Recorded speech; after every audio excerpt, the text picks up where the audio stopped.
बौद्ध भारत चैनल में आप सभी का बहुत बहुत स्वागत है। अंगुत्तर निकाय द्वितीय भाग चौथा निपात। इसमें भगवान आगे कहते हैं, भिक्षुओं, इस लोक में 4 प्रकार के आदमी विद्यमान हैं। कौन से 4 प्रकार के? भिक्षुओं, एक आदमी काम भोगों से रहित, अकुशल धर्मों से रहित प्रथम ध्यान को प्राप्त हो विहार करता है, जो वितर्क विचार युक्त होता है, जो कि विवेकोपन्न होता है तथा जिसमें प्रीति सुख विद्यमान रहता है। वह उसका मज़ा लेता है, वह उसमें रमण करता है, वह उससे तृप्ति प्राप्त करता है, वह उस ध्यान में स्थित रहकर, उसी में निमग्न रहकर, उसी का प्राय अभ्यास करने वाला होकर, उसी ध्यान से युक्त रहकर यदि मृत्यु को प्राप्त होता है तो वह ब्रह्म कायिक देवलोक में जन्म ग्रहण करता है। भिक्षु, ब्रह्म कायिक देवताओं की कल्प भर की आयु होती है। जो पृथक जन सामान्य जन होता है, वह आयु भर वहाँ रहकर जितनी उन देवताओं की आयु होती है उतनी आयु नहीं बिताकर नरक लोकों में भी जाता है। तिरश्चिन योनि में भी उत्पन्न होता है, प्रेत योनि में भी जन्म ग्रहण करता है। किंतु जो भगवान बुद्ध का श्रावक है, वह आयु भर वहाँ रहकर जितनी उन देवताओं की आयु होती है वह सब वहाँ बिताकर वहीं से परिनिवृत्त हो जाता है।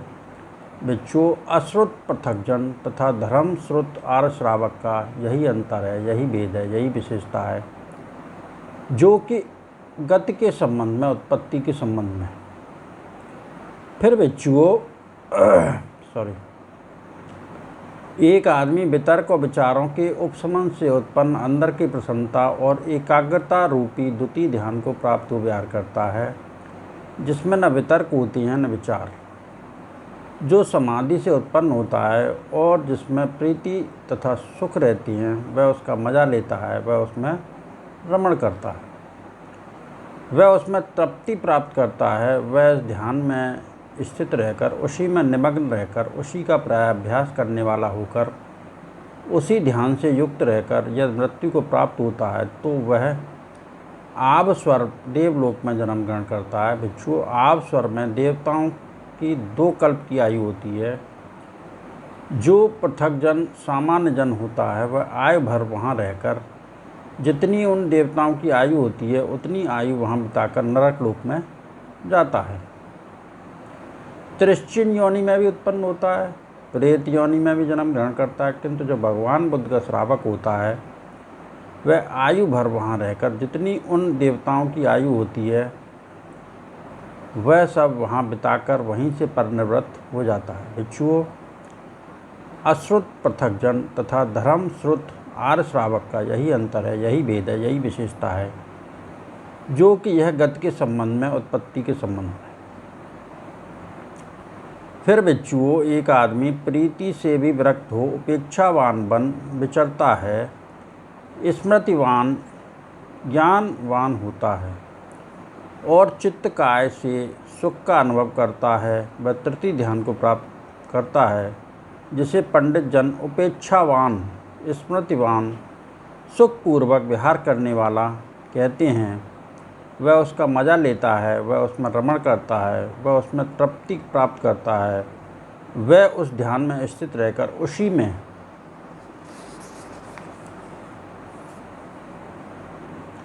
निमग्न रहकर, उसी का प्राय अभ्यास करने वाला होकर, उसी ध्यान से युक्त रहकर यदि मृत्यु को प्राप्त होता है तो वह शुभ कृष्ण देवताओं में जन्म ग्रहण करता है। भिक्षु, शुभ कृष्ण देवताओं की 4 कल्प की आयु होती है। जो पृथक जन सामान्य जन होता है, वह आयु भर वहाँ रहकर जितनी भी उन देवताओं की आयु होती है उतनी आयु वहीं बिताकर नरक लोक में जाता है, तिरश्चिन योनि में उत्पन्न होता है, प्रेत योनि में भी जन्म ग्रहण करता है। किंतु जो भगवान बुद्ध का श्रावक होता है, वह आयु भर वहीं रहकर जितनी उन देवताओं की आयु होती है वह सब वहाँ बिताकर वहीं से परिनिवृत्त हो जाता है। भिक्षुओं, अश्रुत पृथकजन तथा धर्म श्रुत आर्य श्रावक का यही अंतर है, यही भेद है, यही विशेषता है जो कि यह गति के संबंध में, उत्पत्ति के संबंध में है। और फिर भिक्षुओं, एक आदमी सुख और दुख दोनों के प्रहार से सौमनस्य और दौमनस्य के पहले ही अस्त हुए रहने से उत्पन्न चतुर्थ ध्यान को प्राप्त करता है, जिसमें न दुख होता है न सुख, और होती है केवल उपेक्षा तथा स्मृति की परिशुद्धि। वह उसका मजा लेता है, वह उसमें रमण करता है, वह उसमें तृप्ति करता है, वह उस ध्यान में स्थित रहकर, उसी में निमग्न रहकर, उसी का प्राय अभ्यास करने वाला होकर, उसी ध्यान से युक्त रहकर यदि मृत्यु को प्राप्त होता है तो वह फल देवताओं में जन्म ग्रहण करता है। बच्चों, फल देवताओं की 5 कल्प की आयु होती है। जो पृथक जन, सामान्य जन होता है, वह आयु भर वहाँ रहकर जितनी भी उन देवताओं की आयु होती है उतनी आयु वहाँ पर वहीं बिताकर नरक लोक में जाता है। तिरछिन योनियों में भी उत्पन्न होता है, प्रेत योनियों में भी जन्म ग्रहण करता है। किंतु जो भगवान बुद्ध का श्रावक है, वह आयु भर वहीं रहकर जितनी उन देवताओं की आयु होती है वह सब वहीं बिताकर वहीं से पर निर्वृत्त हो जाता है। बच्चों, अश्रुत पृथकजन तथा धर्म श्रुत आर्य श्रावक का यही अंतर है, यही भेद है, यही विशेषता है जो कि यह गति के संबंध में, उत्पत्ति के संबंध में है। बच्चों, लोक में ये 4 प्रकार के आदमी विद्यमान हैं। बच्चों, दुनिया में 4 प्रकार के लोग विद्यमान हैं। कौन से 4 प्रकार के? बच्चों, एक आदमी काम भोगों से पृथक प्रथम ध्यान को प्राप्त कर विहार करता है। यह जो कुछ भी रूप मात्र है, वेदना मात्र है, संज्ञा मात्र है, संस्कार मात्र है, विज्ञान मात्र है, उन सभी को अनित्य स्वरूप, दुख स्वरूप, रोग स्वरूप, कूड़े स्वरूप, शल्य स्वरूप, पीड़ा स्वरूप, बीमारी स्वरूप, पर स्वरूप, हास स्वरूप, शून्य स्वरूप तथा अनात्म स्वरूप देखता है। वह शरीर के न रहने पर, मरने पर शुद्धावास देवलोक में उत्पन्न होता है। बच्चों, यह पृथक जनों, सामान्य जनों की अपेक्षा विशेष उत्पत्ति है। बच्चों, फिर एक आदमी वितर्क विचारों का उपशमन कर द्वितीय ध्यान, तृतीय ध्यान, चतुर्थ ध्यान को प्राप्त कर विहार करता है।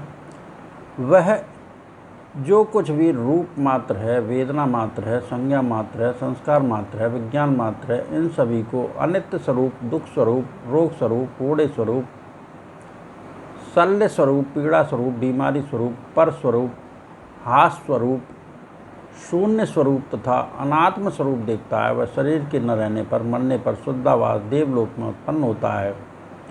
बच्चों, यह पृथक जनों, सामान्य जनों की अपेक्षा विशेष उत्पत्ति है। बच्चों, दुनिया में ये 4 प्रकार के लोग विद्यमान हैं। बच्चों, दुनिया में 4 प्रकार के लोग विद्यमान हैं। कौन से 4 प्रकार के? बच्चों, एक आदमी मैत्री युक्त चित्त से एक दिशा को स्पर्श करता हुआ विहार करता है, वैसे ही दूसरी, वैसे ही तीसरी, वैसे ही चौथी। वह ऊपर नीचे तिर्यक दिशा में सर्वत्र सबके लिए समस्त लोक को ऐसे चित्त से स्पर्श करता हुआ विहार करता है जो मैत्री युक्त होता है, विशाल होता है, महान होता है, अप्रमाण होता है, वैर रहित होता है, द्वेष रहित होता है। वह उसका मजा लेता है, वह उसमें रमण करता है, वह उसमें तृप्ति प्राप्त करता है। वह उस भावना में स्थित रहकर, उसी में निमग्न रहकर, उसी का प्राय अभ्यास करने वाला होकर, उसी भावना से युक्त रहकर यदि मृत्यु को प्राप्त होता है तो वह ब्रह्म कायिक देवताओं में जन्म ग्रहण करता है। बच्चों, ब्रह्म कायिक देवताओं की आयु कल्प भर की होती है। जो पृथक जन, सामान्य जन होता है, वह आयु भर वहाँ रहकर जितनी भी उन देवताओं की आयु होती है उतनी आयु वहाँ बिताकर नरक लोक में जाता है, तिरछिन योनि में उत्पन्न होता है, प्रेत योनियों में भी जन्म ग्रहण करता है।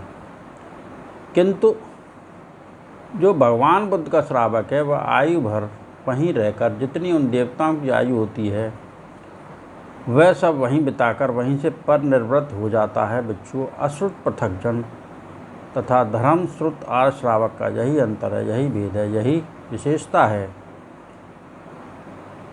जो कि यह गति के संबंध में, उत्पत्ति के संबंध में। फिर बच्चों, एक आदमी करुणा युक्त चित्त से, मुदिता युक्त चित्त से, उपेक्षा युक्त चित्त से एक दिशा को स्पर्श करता हुआ विहार करता है, वैसे ही दूसरी, वैसे ही तीसरी, वैसे ही चौथी। वह ऊपर नीचे तिर्यक दिशा में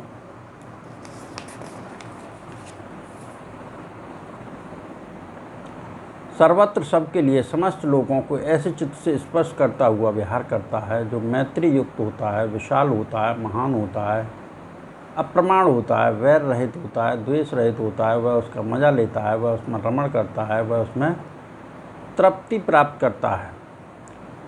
वह उस भावना में स्थित रहकर, उसी में निमग्न रहकर, उसी का प्रायाभ्यास करने वाला होकर, उसी भावना से युक्त रहकर यदि मृत्यु को प्राप्त होता है तो वह आवस्वर देवताओं में जन्म ग्रहण करता है। भिक्षु, आवस्वर देवताओं की आयु 2 कल्प भर की होती है। शुभ कृष्ण देवताओं में जन्म ग्रहण करता है। भिक्षु, शुभ कृष्ण देवताओं की आयु 4 कल्प की होती है। वेहब फल देवताओं में जन्म ग्रहण करता है। भिक्षु, वेहब फल देवताओं की आयु 500 कल्प होती है। जो पृथक जन, सामान्य जन होता है, वह आयु भर वहाँ रहकर जितनी भी उन देवताओं की आयु होती है उतनी आयु वहीं बिताकर नरक लोक में जाता है। तिरछिन योनियों में भी उत्पन्न होता है, प्रेत योनियों में भी जन्म ग्रहण करता है। किंतु जो भगवान बुद्ध का श्रावक है वह आयु भर वहीं रहकर जितनी उन देवताओं की आयु होती है वह सब वहीं बिताकर वहीं से निवृत्त हो जाता है। भिक्षुओं, अश्रुत पृथक जन तथा धर्मश्रुत आर्य श्रावक का यही अंतर है, यही भेद है, यही विशेषता है, जो कि यह गति के संबंध में, उत्पत्ति के संबंध में। भिक्षु, दुनिया में ये 4 तरह के लोग विद्यमान हैं। भगवान के कहे इन सत्य वचनों से सभी का मंगल हो, सबका कल्याण हो, सबकी स्वस्थ मुक्ति हो, सबके दुखड़े दूर हों, संसार के सारे प्राणी सुखी रहें, सुखी रहें, सुखी रहें। साधु साधु साधु।